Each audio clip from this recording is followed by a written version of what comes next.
sertifikat dulu. Menjaga stabilitas harga.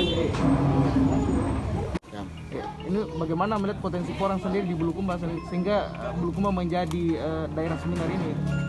Bulukumba adalah tempat habitat aslinya porang yang ada di Indonesia, khususnya di Kecamatan Gantaran Kindang. Nah, maka itu inisiasi yang dilakukan UPS Universitas Muhammadiyah Makassar ini adalah hal yang baik. Bagaimana masyarakat di Gantaran Kindang ini, Bulukumba yang tadinya dia masih melakukan pertanian budidaya secara tradisional, dirubah menjadi pertanian yang intensif dan modern. Nah, karena porang sekarang menjadi program super prioritas Pak Presiden dan Pak Menteri Pertanian, dan ini menjadi sumber bahan pangan yang baru dan bahan pangan masa depan. Nah, kandungan zat glukomanannya yang membuat porang itu disukai sebagai bahan membuat kita bisa obat diabetes, kemudian bisa buat diet dan lain-lain.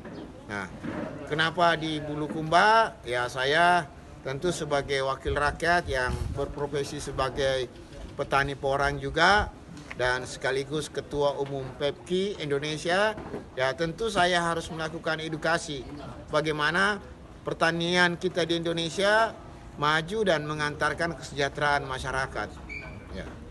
Melihat perkembangan porang di Kabupaten Bulukumba, tentunya mungkin ada inovasi dari Bapak sendiri sebagai seorang ketua. Apakah tidak diusulkan untuk di Bulukumba ada pabrik porang itu sendiri?